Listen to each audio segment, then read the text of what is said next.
Bien.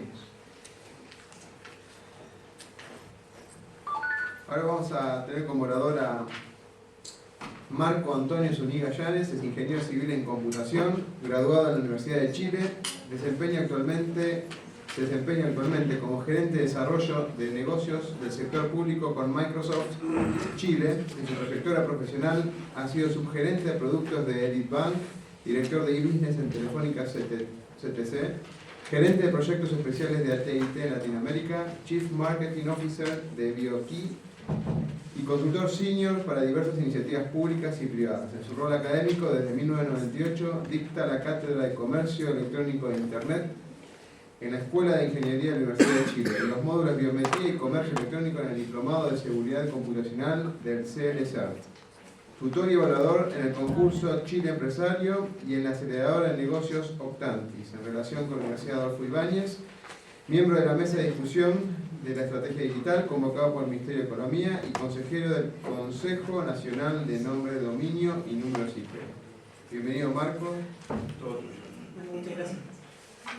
Gracias. Bueno, sé que siempre esta es la hora más difícil de cualquier seminario después del año. Así que lo primero, agradecer la invitación de poder participar en este seminario. Yo tuve la suerte de trabajar la primera mitad de la década del 90 en la banca. Trabajé en Edibank, me tocó trabajar en las definiciones del modelo de seguridad de la red bancaria interconectada también. Algún día les contaré la anécdota cómo definimos SHA-1 como el algoritmo de hashing para la definición de la firma digital en la banca, que finalmente fue el estándar aprobado en Chile, la firma electrónica. En realidad fue unos Drambuie, los del Holiday, unos alemanes que eran nuestros asesores, pero a veces los estándares tienen la gracia que se definen los espacios más extraños. También participo con la banca en las primeras implementaciones de Business to Business en Chile. Así que en realidad para mí es grato poder volver a conversar en este entorno. Y con los últimos años he estado derivando a proyectos en general en temas de políticas públicas, he participado en Chile Compra también. Por lo tanto, la idea de esta presentación es poder compartir con ustedes un poco de experiencia. Y cuando Rodrigo nos invitó a poder presentar este seminario, bueno, producto del 28 de febrero fue un tema complejo que nos tocó como país, pero siempre en general, como decía Nietzsche, y siempre se menciona, toda amenaza es una oportunidad y lo que no te mata te fortalece. Yo creo que la oportunidad que tenemos hoy día es de iniciar en Chile conversaciones específicamente respecto a los temas de infraestructura crítica,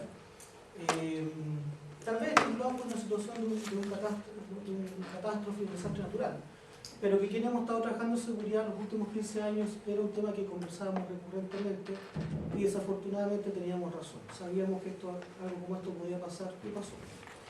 Entonces, lo que quiero compartir con ustedes, esto es parte de una presentación que estamos haciendo en varios espacios, porque nosotros como Microsoft, no solo como compañía vendemos el Windows y el Office, vendemos muchas otras cosas más, pero también hoy día estamos ayudando a iniciar discusiones en Chile de temas que nos parecen relevantes. Y la posibilidad de poder como corporación internacional tener experiencia en muchos de estos espacios, poder ayudar a estos espacios de discusión nos encanta. Así que lo que menos van a ver acá va a ser conocimiento de productos y tecnología, sino que vamos a discutir un tema en general de política. Entonces, para motivarlos y sabiendo que esta una hora dura, les quiero hacer una consulta. Y desde el corazón, desde su corazón, desde lo que ustedes sienten, ni siquiera desde el punto de vista profesional. La consulta que les quiero hacer es, pongámonos en el contexto del terremoto de 1960. Creo que casi ninguna acá de esta sala lo tocó vivirlo, quizás. Pero lo que hemos escuchado, lo que hemos leído, lo que hemos sentido, lo que nos han contado. ¿Qué es lo que piensan ustedes que fue el primer impacto inicial que tuvo el terremoto de 1960 en Chile? Hay 5 opciones. Alimento y vivienda, comunicaciones, energía, obra civil y conectividad terrestre y servicios básicos. Entonces les voy a dar algunos segundos de reflexión para lo que ustedes sientan, lo que a ustedes les nazca, que es el primer impacto importante que tienen. ¿Cuántos de ustedes piensan en el tema alimento y vivienda? ¿Qué fue el primer impacto? Gracias. ¿Cuántos de ustedes piensan que fueron las comunicaciones? Gracias. ¿Cuántos piensan que fue energía? Okay. ¿Cuántos piensan que fueron obra civil y conectividad terrestre? ¿Cuántos piensan que fueron servicios básicos? Okay. Está graneadito, podemos decir. No sé por qué. Hay de todo. Y en el terremoto del 2010, la misma pregunta. De reflexión. No sé. ¿Cuántos de ustedes piensan que fue alimento y vivienda? ¿Cuántos piensan que fueron comunicación? Algo cambió. Algo cambió. Okay. Entonces, este no es un tema menor porque particularmente quienes además trabajan en los comerciales, cuando tenemos que atender clientes, cuando hablamos de la importancia de las tecnologías o cuando hay que dar las peleas de presupuesto de forma interna, muchas veces nuestros clientes, nuestros usuarios, a quienes nosotros atendemos, tienen una óptica donde plantean de que en realidad el mundo no es muy distinto respecto de lo que teníamos hace 20 o hace 30 años atrás. Pero el mundo sí hoy día es muy distinto. Y nos gusta o no, nos enfrentamos a un escenario en el que algo cambió y profundamente. ¿Y qué es ese cambio que hemos tenido? Bueno, básicamente enfrentamos hoy día una nueva economía. Y que más allá de un eslogan, podemos identificarla caracterizando algunos elementos que ocurren en esta nueva economía. Primero tenemos un tema de digitalización, que particularmente en una industria como la industria financiera es clarísimo. Incluso discusiones que existieron en algún momento, a mediados de la década del 90, si la banca debía moverse de una banca de float a una banca de fee, una gran conversación a nivel de la industria financiera en Chile en particular. ¿Okay? Pero particularmente, gran parte de esa discusión surge porque cambian los modelos de producción de servicios porque vamos digitalizando el mundo. Nos movemos desde el mundo activo físico al mundo de los servicios de información. Pero lo otro que ocurre también es que empezamos a sufrir un proceso de virtualización. ¿Okay?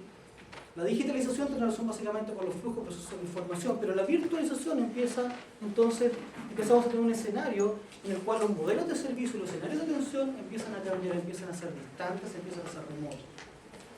También hoy día no sufrimos, necesitamos de la información en tiempo real. ¿Okay? Eso que incluso cuando salimos de la casa se nos queda el celular en la casa y volvemos a buscar el celular de la casa. ¿No? Probablemente en el escenario de 1960, si uno no sabía de sus familiares después de 3 días, así es la vida. El mundo era así, era natural, y hubo gente que llegó a saber de su familia una semana después. ¿Okay?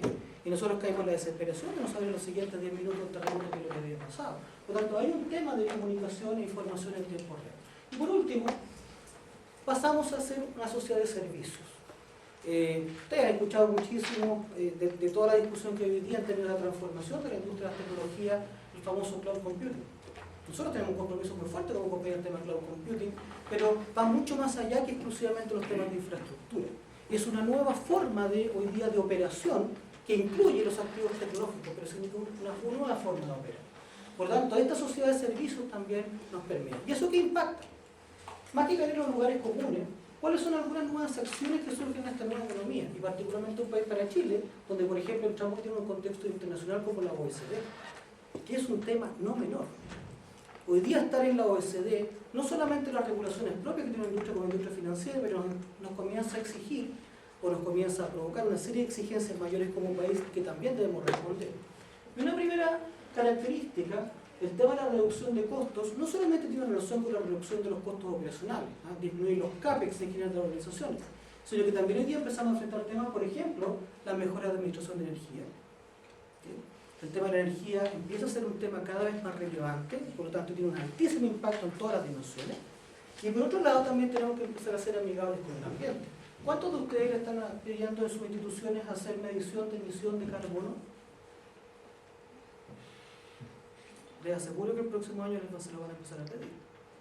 Porque es una de las métricas fundamentales que nosotros como país dentro de la OECD tenemos que responder. Entonces hoy día, por ejemplo, proyectos de Unified Communication, que significa la virtualización basada en la interacción remota, no solamente se justifican hoy día por un retorno sobre la inversión tradicional sobre un cierto escenario de evaluación de un tiempo.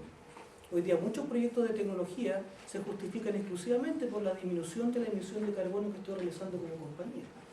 Y eso se mide en plata, no solo en imagen. Por tanto, particularmente es uno de los temas también que tenemos que colocar dentro de nuestra ecuación de riesgo o de costos de una organización. Es un tema. ¿Sí? ¿Qué otras nuevas conversaciones surgen? Empezamos a hablar hoy día de los ecosistemas. Y los ecosistemas empiezan a ser mucho más complejos porque están mucho más interrelacionados. Por lo tanto, Parte de la discusión es cuáles son los liderazgos que se empiezan a generar dentro de estos nuevos ecosistemas de negocio. Cómo se socializan estas nuevas formas de pensar. Cómo se usa la tecnología. Y por otro lado, hay un tema de percepción hoy día que también tenemos que enfrentar. Parte de los temas, por ejemplo, que realizamos en los posgrados que dicto en la universidad es, por ejemplo, hoy día, cuál es la percepción de confianza que hoy día estoy teniendo como organización respecto a la sociedad. Para ponerlo en chileno, hoy día un rumor en Twitter o en Facebook me puede hacer pedazos la imagen de mi organización. Y eso puede tener un tremendo impacto económico en mi organización. Entonces la pregunta es, ¿estoy considerando dentro de mis modelos de riesgo? ¿Estoy considerando dentro de mis modelos de respuesta el tema, por ejemplo, de las redes sociales o los ecosistemas de confianza a nivel de consumidor? Es un gran tema que también evaluar. ¿Okay? Por otro lado, aparecen consideraciones geopolíticas. La próxima semana traemos a Chile al director de Defensa, Seguridad Mundial y Defensa de Microsoft, que se llama Tim Bloekel, donde específicamente vamos a tener entre otras cosas, en la Academia de Guerra vamos a tener una charla de ciberguerra. Hoy día el tema de la guerra cibernética es una realidad. Cuando Rusia destrozó a Georgia militarmente en 6 días, hace un par de años atrás, lo que pasa es que mucha gente no sabe qué es lo que pasó. ¿Cómo podía ser que Georgia, siendo una república con bastante poder militar, cómo Rusia lo destrozó en 6 días? Y fue básicamente porque durante todo el mes anterior Rusia hizo un ataque sistemático de cyber warfare a Georgia y le destrozó los sistemas de comando y control. Entonces, a mí personalmente una de las cosas que más me molesta es el tema de la guerra y la defensa, pero eso es mi opinión personal. Pero sí es una temática de la cual hoy día nos tenemos que preocupar también. Por los escenarios de riesgo, por ejemplo, en términos de la dependencia tecnológica, los sistemas de identificación y ciudadanía, hoy día es un gran tema de discusión. Y por último, el impacto económico que tiene relación con el efecto runaway, es decir, que estamos generando cada vez con mayor velocidad, prestando servicios, pero no siempre estamos en la misma velocidad con la capacidad de asegurar la continuidad operacional de esos servicios. Es decir, esta rapidez del time to market nos está provocando cada vez más que tenemos que ser más delicados en términos de la continuidad operacional de lo que liberemos. Bueno, esos son escenarios a los cuales hoy día nos enfrentamos. Y principalmente, dado todo este contexto de la nueva economía y los nuevos desafíos que tenemos que enfrentar, los modelos de riesgo cambian. Porque las amenazas son múltiples. Podemos sufrir ciberataques, podemos tener desastres naturales como el que sufrimos, podemos tener temas de convergencia. Hoy día la convergencia en términos de los saltos tecnológicos que podemos sufrir, lo que se llama los leapfrog en tecnología, nos va provocando eventualmente que podemos tener descontinuidades operacionales también, producto de estos saltos tecnológicos. El terrorismo, la guerra, la globalización, o sea, son múltiples, no siempre los riesgos tienen que ser exclusivamente por mala fe o por mala intención humana, también existen los desastres naturales. Por lo tanto, la forma en la cual hoy día las organizaciones, las industrias, los países tienen que responder tiene relación principalmente con respuestas de política, que tiene relación con estrategias nacionales en el caso de los países, con directivas o políticas y particularmente con planes de respuesta a estas emergencias. Es en este contexto entonces de esta nueva economía y de los nuevos escenarios y modelos es que empezamos a hablar de los conceptos de infraestructura crítica. En este nuevo escenario, ¿cómo particularmente y cuál es el motivo por el cual yo, siendo una empresa de tecnología, estoy dando esta conferencia? Porque básicamente nosotros, y esto va a ser un par de slides solamente para contar qué es lo que tenemos, Microsoft ha desarrollado una serie de modelos de respuesta a incidentes con temas de políticas de ingeniería de seguridad, respuesta a seguridad, infraestructura crítica, investigación, etc. Y esto se plasma a contar del año 2002 en un modelo que se llama de Trustworthy Computing. Ahora, esta es una conversación que cada vez más está teniendo más relevancia en general en el mundo de la tecnología. El modelo que ha desarrollado Microsoft básicamente se basa en 4 pilares fundamentales. Los aspectos de seguridad, no es el motivo de esta conferencia el tema de Trustworthy Computing, pero si les interesa podemos pensar después otra o nos invita a Microsoft, pero contarles básicamente cuáles son los 4 pilares. Seguridad, privacidad, confiabilidad y prácticas de negocio. Este es el modelo de Trustworthy Computing que Microsoft tiene implementado en múltiples niveles y en múltiples espacios. Y particularmente, esto se plasma en 4 grandes escenarios o espacios de acción. Y esto entonces es lo que justifica el por qué dictar esta conferencia en este espacio.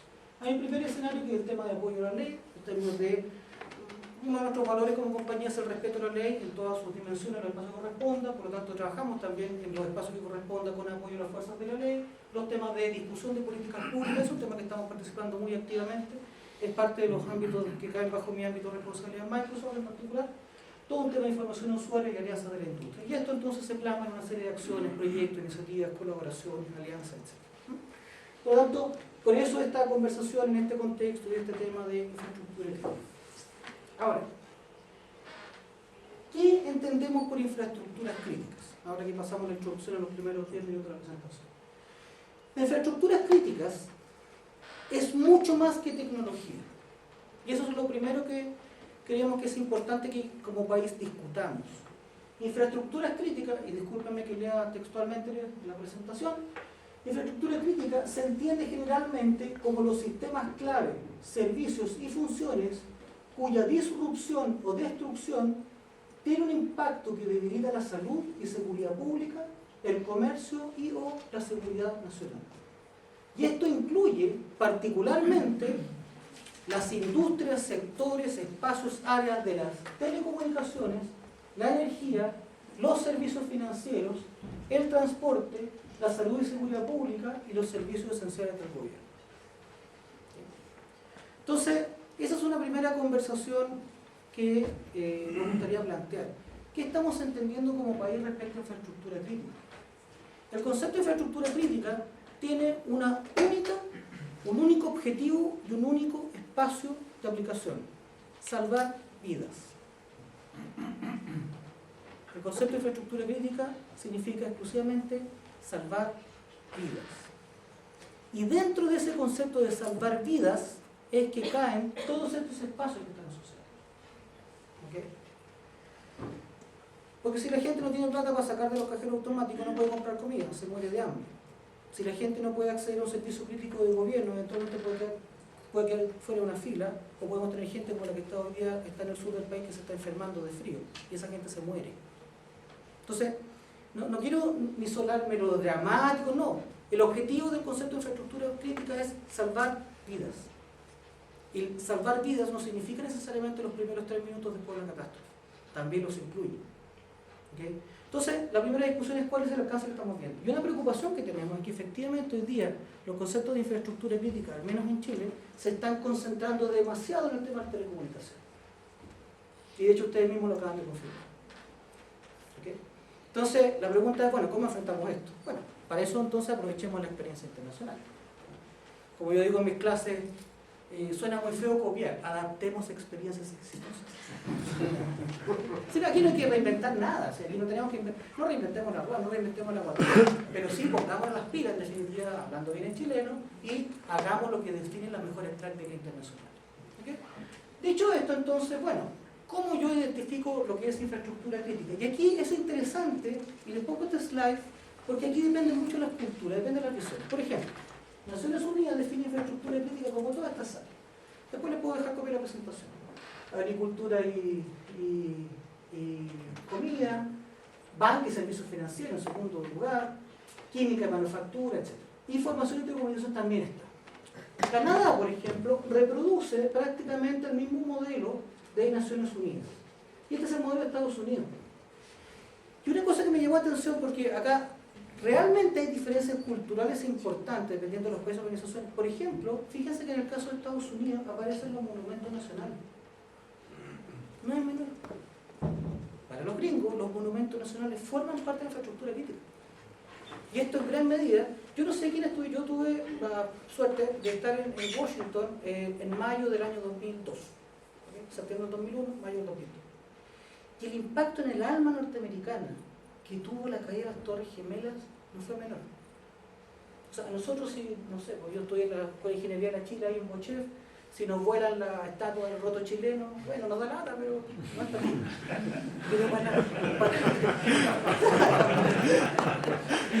Pero para el gringo, tocarle un monumento nacional es menor. Entonces, para ellos, para Estados Unidos, ahora, no lo intentamos, querámoslo, son así, digamos. ¿Ah? Esos comentarios existen, siempre decimos los hombres, no hay que entenderlos, hay que quererlos. ¿No? Pero es verdad, o sea, para norteamericanos, por ejemplo, los monumentos nacionales sí entran dentro del concepto de infraestructura crítica. Entonces la pregunta es, ¿qué entendemos como Chile en la infraestructura crítica? No busquemos la respuesta ahora, pero sí creemos que es una discusión, una conversación que hay que tener. ¿Okay? Entonces, hay una primera definición. Bueno, dicho eso, básicamente infraestructura crítica, en términos muy simplificados, significa que para cada una de las industrias, definiciones, ámbitos que yo he definido como parte de la infraestructura crítica de un país, entonces básicamente lo que yo hago es que defino 3 capas. Por un lado, todo lo que signifique software, hardware, servicios básicos funcionando de alguna forma relativamente predictible. Identificar dentro de esos sistemas, por ejemplo, cuáles son los sistemas virtuales críticos, por ejemplo, el correo electrónico. Uno de los grandes problemas que tuvieron muchas instituciones, yo no voy, por política de compañía más, yo no hago comentarios ni de clientes, ni de cuentas, ni de industria, digamos, pero muchos sabemos qué es lo que pasó. Pero particularmente el sistema de recursos humanos para pedir vacaciones da lo mismo, ¿cierto? Que no estuviera disponible para efectos del terremoto. Pero el sistema de correo electrónico sí era fundamental. ¿Ah? Entonces hay que identificar dentro de cada una de estas capas cuáles son los sistemas virtuales críticos que requiero conectar y por último cuáles son aquellas aplicaciones clave y aquellos procesos físicos y virtuales que debo asegurar. Ahora, la visión de Microsoft, pero en general una visión que se tiene en varios espacios, es que yo al menos debo asegurar 4 criterios importantes para efectos de lo que yo identifico como infraestructura crítica, y que forman parte además de un ecosistema tanto estratégico como táctico, que asegure, por un lado, los conceptos de seguridad, por otro lado, el tema de la resiliencia. Yo pensé que en realidad, con mucho respeto por la Pilar Sordo, pero la Pilar Sordo anduvo instalando en Chile el concepto de resiliencia, que todos teníamos que ser resilientes, ¿sí? Entonces todos decimos, somos espartanos, resistimos todo. Bueno, me llamaba la atención mucho que se usa mucho el concepto de resiliencia en estos temas de seguridad particularmente, ¿ah? Que es la capacidad, o sea, ¿cómo explicarlo? Es como explicar cuando las mujeres dicen que hay que contenerlas. La resiliencia, me costó 2 años. La resiliencia es esa capacidad, es como un resorte, ¿eh? Que es capaz de absorber ciertos, que no es la continuidad operacional, es absorber ciertos impactos asegurando un nivel de funcionalidad mínimo aun cuando existe un daño. Esa es la resiliencia. ¿Okay? Por otro lado, la confiabilidad y también el tema de innovación. Entonces, al momento de diseñar modelos de protección de infraestructura crítica, lo ideal es colocar al menos estos 4 criterios como parte del diseño. ¿Por qué? Porque el mundo lamentablemente no es perfecto. Entonces yo tengo que colocar en una balanza acá. Por un lado tengo que ver qué es lo que yo voy a considerar que pueden ser cuáles son los riesgos que yo puedo eventualmente encontrar. Tengo temas de guerra, tengo temas de terrorismo, tengo ciberataque, hay temas de convergencia, de cambio tecnológico, globalización, desastres naturales. Pero por otro lado, ¿cómo debo responder? Mediante estrategias nacionales, mediante directivas y políticas y mediante los planes de respuesta a emergencia. Y obviamente es un balance, un trade-off que tengo que establecer en cada una de estas 2 dimensiones. Ahora, el tema es complejo porque esto significa que fundamentalmente quien debe impactar es a los policy decision makers, que son los que toman las decisiones, los decisores de negocio en varios espacios. Y esto significa meterse mucho con política. Política de todos los tipos, o sea, política tradicional, política gubernamental, política partidista, política a nivel de industrias, porque en la banca no hay política, ¿no? Bueno, y eso significa entonces ver los entornos regulatorios y legales, ver, por ejemplo, esto va a significar, esta es una discusión súper interesante. Cuando yo analizo procesos de infraestructura crítica, en algún momento voy a hiperempoderar, es decir, le voy a dar mucho más poder a ciertos grupos o individuos. Y esto significa, por lo tanto, discusiones también temas de poder. ¿Okay? Tengo temas de fronteras nacionales, tengo análisis situacional, la confianza que estoy teniendo realmente sobre la cibertecnología, el uso de tecnología disruptiva, condiciones de infraestructura, temas de migración y urbanización, cambio climático. Por lo tanto, hay un montón de elementos que tengo que considerar dentro de esta ecuación para poder definir los planes de infraestructura crítica. Ahora, básicamente, en términos muy generales, la recomendación tanto para los países, las industrias y organizaciones es que desarrollen un círculo virtuoso basado, por un lado, en compartir información y en colaborar. ¿Okay? Súper fácil, siempre es fácil colaborar, siempre es fácil compartir información, especialmente en industrias competitivas. Pero bueno, básicamente eso significa que se desarrollen, por un lado, planes de confianza en términos de plan y política, operaciones resilientes e inversión en innovación. ¿Y esto cómo se implementa? básicamente en dos planos. Por un lado, el plano de, hablemos primero de la parte estratégica, ¿no? Identificación de riesgo, gestión de riesgo, que yo diría que ahí en general en varias industrias estamos relativamente bien. Tuve la suerte de participar en aquellos viejos tiempos con don René Peralta, viejo marino que armó Redbank, de, por ejemplo, los comités de seguridad, la red interconectada en su momento, ¿no? Y hoy día en general, lo que pasa también a nivel de asociación de bancos e instituciones financieras, el tema del riesgo en general, es parte obviamente de la industria, pero en general, desde un punto de vista estratégico, está bastante identificado, está bastante controlado, también está bastante regulado. Pero la pregunta que me gustaría hacer, por ejemplo, es ¿cuál es la conversación que hoy día está teniendo la banca desde un punto de vista estratégico con el mundo de la salud, por ejemplo? ¿Cuál es la conversación que la banca está teniendo con organizaciones como el CIRSER, por ejemplo, que hoy día es el único centro de respuesta a incidentes que tenemos en la Universidad de Chile? ¿Cuál nivel de conversación? Probablemente hoy día están conversando más, ¿no? La banca con la industria de la energía o la banca con la industria de las telecomunicaciones. ¿Okay? Pero obviamente hay conversaciones estratégicas que hay que empezar a estimular, que se empiecen a desarrollar. Es un ecosistema que se integra. Y por otro lado está el tema de las respuestas operacionales, que esto tienen básicamente ya más asociado a la táctica, en términos de monitoreo, detección y respuesta a recuperación. Y generan estos modelos de riesgo, ustedes que saben mucho más de riesgo que yo, en la banca, generalmente estos están relativamente resueltos. El tema está en que no basta con que estén resueltos al interior de la industria. Ahora, entre nos, fuera de la banca, o sea, ni les quiero contar qué significa esto a nivel de la industria de la salud en Chile. Es una vergüenza. Yo no he dicho nada al gobierno, ¿cierto? Vamos a conversar un poquito por eso. Bueno, básicamente acá hay varias formas en las cuales enfrentarlo. No quiero latearlo porque ya se empezaría a alargar demasiado y entraríamos en mucho detalle. Pero básicamente hay distintas estrategias en las cuales yo puedo enfrentar los típicos paradigmas tradicionales de diseño, puedo usar un diseño top-down, un diseño bottom-up, etc. Y ahí puedo entonces enfrentarlo de distintas formas. Esta sí me interesa. Porque a nivel de un país, a nivel de una industria, no basta con que los actores que están directamente relacionados con la emergencia, le hacen los operadores de respuesta a emergencia, sean los únicos que estén coordinados y que estén participando. Está el tema del gobierno. Podemos conversar un poco al respecto. Pero tampoco basta con eso. Aquí existe algo que se llama los medios. Un país que realmente quiera tener un sistema de respuesta crítica a emergencias y particularmente infraestructura crítica, o sea, a ver, el chileno, los medios dieron pena a este país.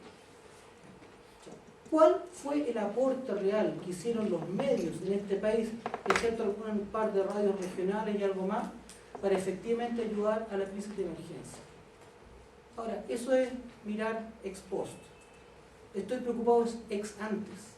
Entonces la pregunta hoy día es, ¿cuál es el rol que a partir de la tragedia que sufrimos el 28 de febrero, los medios de este país van a desarrollar para poder tener mejores respuestas a este país? Es un tema. Y de hecho, gran parte del estrés, y probablemente podríamos haber tenido una muerte. Ahora está lindo que se realice la Teletón, si eso está bien. ¿Okay? Pero aquí estamos hablando de salvar vidas. Y muchas otras cosas más, probablemente. Entonces no es menor la conversación. Y por eso que es una conversación que tiene que ser nacional. ¿Okay? Y por último, está todo el tema del sector privado de la sociedad civil. Y yo creo que en Chile, es un juicio quizá un poco arriesgado, pero creo que en Chile en general las ONG respondieron relativamente bien. Ahora, lo que sí faltaba una cabeza, y hasta el día de hoy mi percepción es que falta una cabeza que se haga cargo del comando y control. Entonces, pero esto tiene que ser un continuo, en el cual cada uno de estos actores tiene que entender sus roles, tiene que entender sus alcances, y esto tiene que estar planificado e idealmente ejercitado. No es menor, y los medios la han sacado barata en Chile, y no deberían sacarla barata, porque tiene una tremenda responsabilidad. Mucho más allá de andarnos metiendo los chicos y esas cosas, hay una responsabilidad fundamental de los medios que no han tomado conciencia. Y si ellos no han tomado conciencia, es nuestra obligación, por último, como ciudadanos, hacerles entender que ellos sí tienen una responsabilidad importantísima. Ahora, dentro de esto, algo que nosotros podemos aportar como corporación, si a ustedes les interesa, está todo el tema de modelos que se llaman, son como las operaciones DAISY. Estas operaciones de emergencia, bueno, los países también existen un manual de ejercicios prácticos de infraestructura resiliente que están disponibles para todas las industrias. Si ustedes interesan la referencia, las puedo entregar y es parte de lo que nosotros también con Microsoft podemos aportar. Obviamente que estos manuales son todos neutros desde el punto de vista tecnológico, o sea, son absolutamente abiertos y están disponibles. Por eso que hoy día, entonces, cuando hablamos también de protección de infraestructura crítica, significa que debemos de una u otra forma preocuparnos de ejecutar varios inversiones, acciones asociadas al tema de innovación. Uno, lo que son el tema de generar prácticas, ahí hay un montón de distintas metodologías que se pueden aplicar, el tema de programas, educación, investigación, y todo esto nuevamente en un continuo. ¿Se acuerdan que era la tercera parte que habíamos dicho de los modelos de infraestructura? O sea, no basta con solamente preocuparme de que las infraestructuras sean resilientes, que sean seguras, que sean confiables, sino que también tengo que estar permanentemente innovando.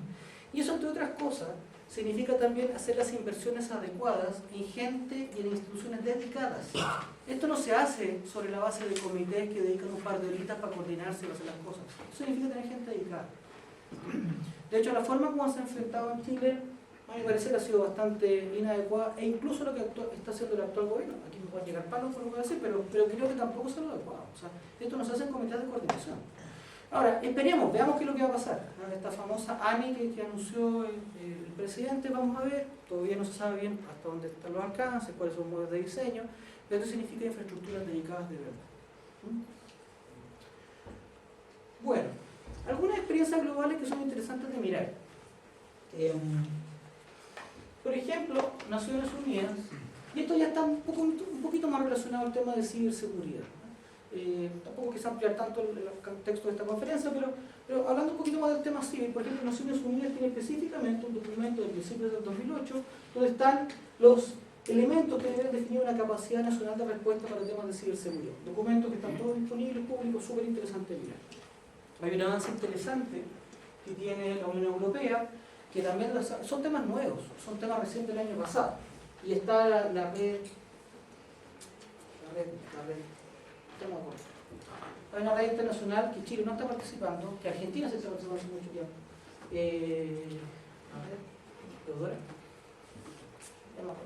Hay una red internacional que precisamente se focaliza en el tema de la colaboración internacional para el tema de infraestructura.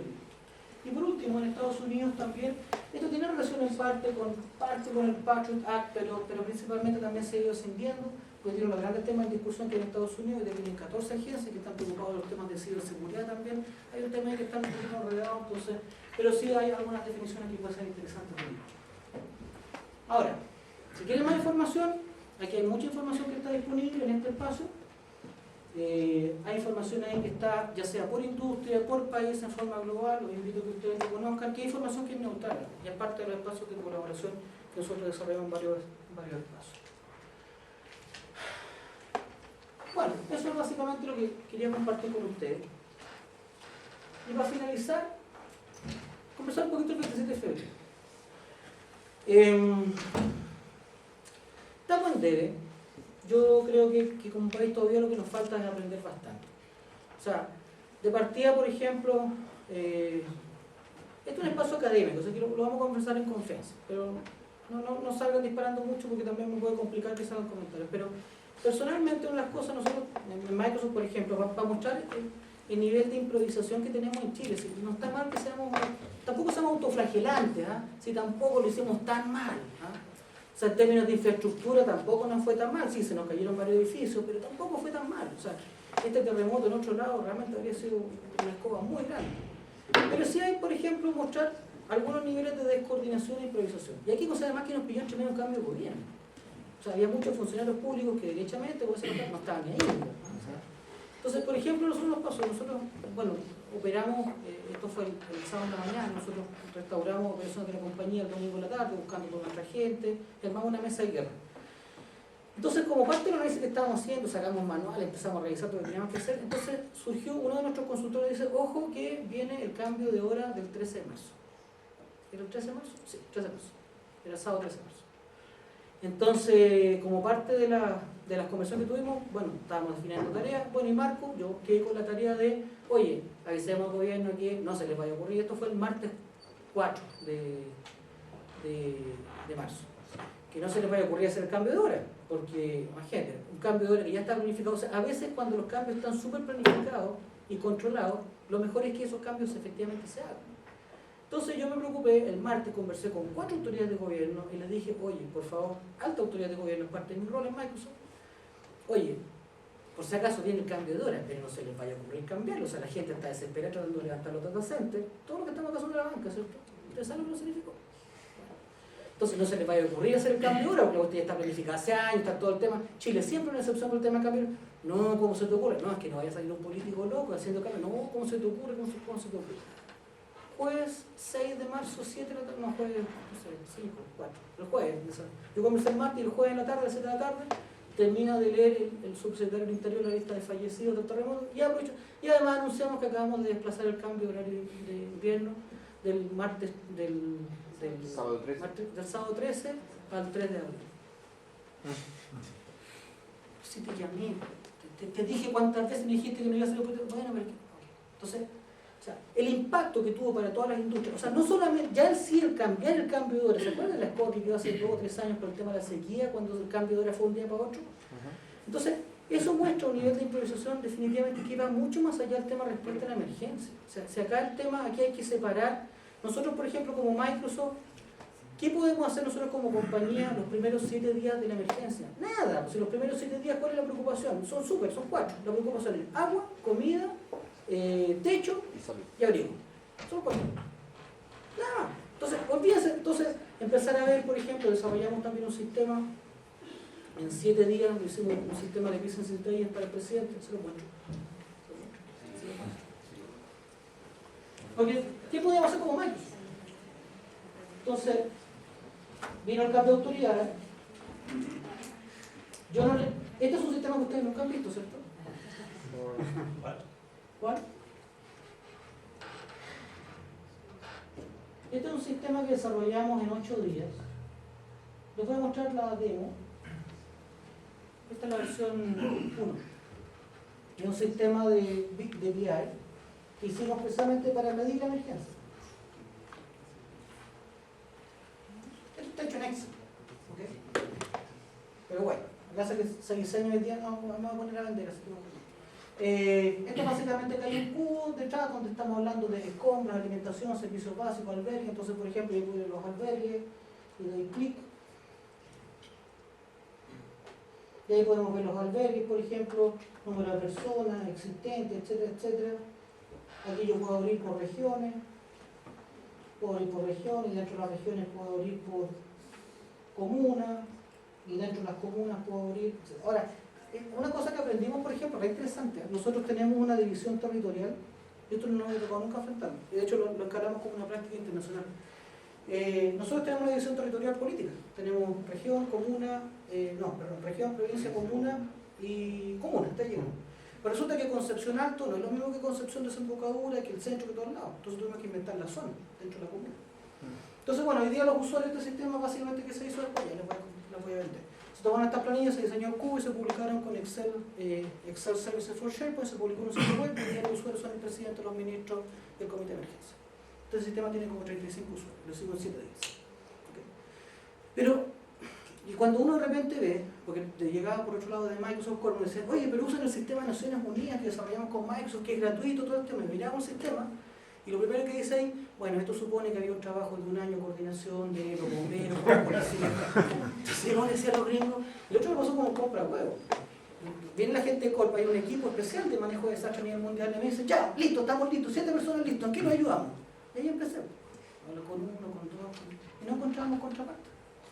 De hecho, nosotros pusimos a conversar en mi plan con la municipalidad. Entonces, definitivamente el tema, o sea, esto no es mirarlo con angustia, ¿no? Sino que básicamente hay responsabilidades de conversiones que tenemos que establecer. No nos pongamos creativos, copiemos lo que ya existe, adoptemos algún modelo y hagámoslo. Y al fin del día, es cierto, vamos a salvar vidas, pero también vamos a hacer muchas otras cosas. Y entre otras cosas, como país vamos a empezar a aprender a encontrarnos más que nos falta. Muchas gracias.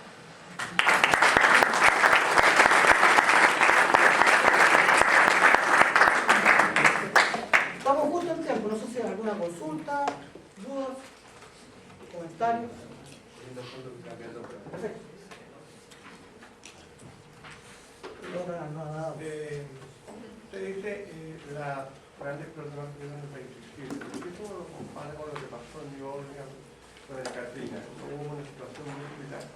es súper interesante tu pregunta, es la respuesta común. Mira, a ver, a los gringos les quedó la escoba con Katrina. Nosotros, a ver, básicamente en Microsoft diría que la experiencia, lo que pasa es que, a ver, voy a hablar de lo que corresponde y que podemos decir como Microsoft en realidad. En general, hay que identificar que hay dos espacios que son, eso es una primera cosa que nos enseñaron. Yo trabajaba en temas de seguridad antes, pero no me he tocado temas de emergencia, como aquí. Lo que me dijeron, olvídense los primeros 7 días, no hagan nada, porque como Microsoft ustedes no van a poder hacer nada. Los problemas empiezan a surgir el día 8 en adelante. ¿Y qué es lo que naturalmente empieza a decir la gente? Los alcaldes dicen, oiga, tengo problemas de trabajo, tengo problemas de la vivienda definitiva, o sea, empiezan a cambiar los tipos de problemas. Mira, lo que yo te diría es que, en general, el caso de Katrina es complejo porque, esto lo conversé con un ingeniero que se llama Chris Cortés, que es un ingeniero gringo que ahora trabaja en Microsoft, que conversé con él hace un mes. El problema que tiene Estados Unidos es el siguiente. Ellos tienen por un lado la FEMA, que es la organización que responde a emergencias, y tienen también la Guardia Nacional. Pero un tema que no es menor y que está en discusión en Estados Unidos es que el ejército norteamericano no puede operar dentro de las fronteras nacionales de Estados Unidos. Entonces, ¿qué es lo que pasa? El ejército norteamericano, por ejemplo, fue el que terminó de levantar el caso de Haití. Porque de la gente que tiene una Fort Lauderdale, del comando conjunto de esa zona central, atendieron a Haití. En el caso de los incidentes del tsunami, por ejemplo en Asia, también actuó el comando de los gringos. Los gringos en general hacen muchos de estos apoyos. Pero en el caso de Katrina, la gran discusión y que quedó es la siguiente, porque no pudieron responder con el ejército. Porque por cultura y por discusión de los gringos, el ejército norteamericano no puede actuar dentro de la frontera. Entonces esa es una discusión que se está levantando hoy día. Porque si lo hubiera, o sea, suena ridículo, el mismo equipo que está al lado de la zona de New Orleans, de Katrina, fue el que atendió a Haití, lo atendió súper rápido, pero no pudieron atender internamente en Estados Unidos. Entonces esa es una discusión, y para los gringos no son discusiones conceptuales menores. En cambio nosotros en Chile, para que veamos la diferencia cultural, independiente del espacio político en el cual hayamos estado, para efectos del tema de la historia de la dictadura, el tema es que al final todo el mundo decía, por favor saquemos los milicos. Y esa gente sabe hacer la pega. O sea, de hecho, gran parte de la logística hasta el día de hoy sigue siendo desarrollada por el ejército y lo hacen impecable. Entonces para nosotros no hay discusión. Entonces ahí yo diría que hay un primer paso. ¿No? Sí, es larga la discusión, Claro. Sí, por supuesto. Pero yo creo que ya, o sea, lo que pasa es que lo complejo es que son conversaciones que no tenemos. Ahora, todos son generales después de la batalla. Pero lo que pasa es que cuando hay que tener estas conversaciones no las tenemos. Entonces eso es un poquito el comentario. Entonces yo diría, a ver, el principal tema de Katrina, para no sacarle el cuerpo a tu respuesta, a tu pregunta, es que principalmente el desastre fue muy grande, pero no tuvieron la capacidad de respuesta suficiente desde el punto de vista logístico. Y a pesar de tener los recursos, y eso pasa gran parte por una definición. Lo que hace para los gringos no es menos la discusión, porque desde el momento en que abren esa puerta para el tema del ejército, se les pueden abrir para muchos otros temas más. Entonces, de hecho, hay una película que es bien interesante, que la pueden ver, que es una película de Denzel Washington que se llama Enemigo Íntimo, Sí. que es cuando hay unos ataques terroristas en Nueva York. Y esa película, ahora, yo después entendí mucho el impacto cultural que significó para los gringos. O sea, el hecho de ver tropas desplegadas en Nueva York, que es una cosa que para los gringos, a nosotros no da mucho, pero para los gringos es una cosa espantosa. No sé si respondo en parte tu... No, yo veo un poco más allá de esto, en el sentido de que hasta dónde te puedes estar preparado cuando tú...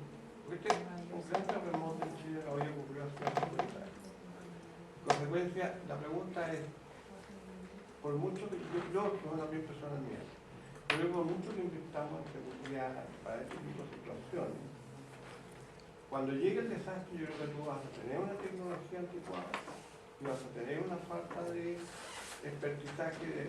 ¿Por qué? Porque la gente va pasando. Yo creo que en definitiva estos países tienen un problema de la dueña de casa, ¿no es cierto? Si yo tengo que destinar recursos, hay una serie de necesidades más básicas, ¿no es cierto? Hay que seguir cambiando los equipos de comunicación y los elementos que no hemos tenido un terremoto, pasan 10 años, 15, 20 años, entonces llega la autoridad de turno, cualquiera que sea, oye, no, falta un hospital, entonces, ¿quién tiene el equipo? Discúlpame, pero estoy en radical desacuerdo contigo. Porque, o sea, no es así. Yo te lo digo por nuestros vecinos. Argentina, por ejemplo, participa de la Red Internacional de Respuesta a Desastres y tiene un CLCERT, incluso restringiéndolo exclusivamente al tema de seguridad informática. Argentina tiene un CLCERT y una capacidad de respuesta, participa en los foros internacionales, tiene gente dedicada. Y además, tienen bajo única mano, en Argentina, tienen el tema de la ciberseguridad, tienen el tema policial y tienen el tema de investigación y coordinación internacional, bajo una sola mano, Argentina. Caso 2. ¿Para qué voy a hablar de Europa, Estados Unidos? Brasil tiene 2 CERT. Los CERT son los Computer Emergency Response Teams. Tiene uno que depende directamente, donde está metido la gente de inteligencia también, uno que depende del gobierno, está coordinado con todas las industrias, particularmente la banca, y tiene además uno específico para el tema del sector financiero y banca. 2 en Brasil. Con gente dedicada, con políticas claras, con procedimientos. Chile, ¿qué tiene? Policía de investigaciones que no conversa con carabineros. Para los temas, o sea, hoy día las investigaciones policiales de todo tema, y particularmente los temas informáticos, tienes PDI por un lado y tienes carabineros por otro. ¿Cuáles son los niveles de conversación que tiene la gente de la banca con el gobierno, particularmente con los equipos de Ingrid del Ministerio del Interior, el CICIR de gobierno? ¿Existen esas conversaciones? No existen. ¿Cuál es el nivel de conversación que existe entre la gente de gobierno y la gente de las telecomunicaciones hoy día? Un poquito.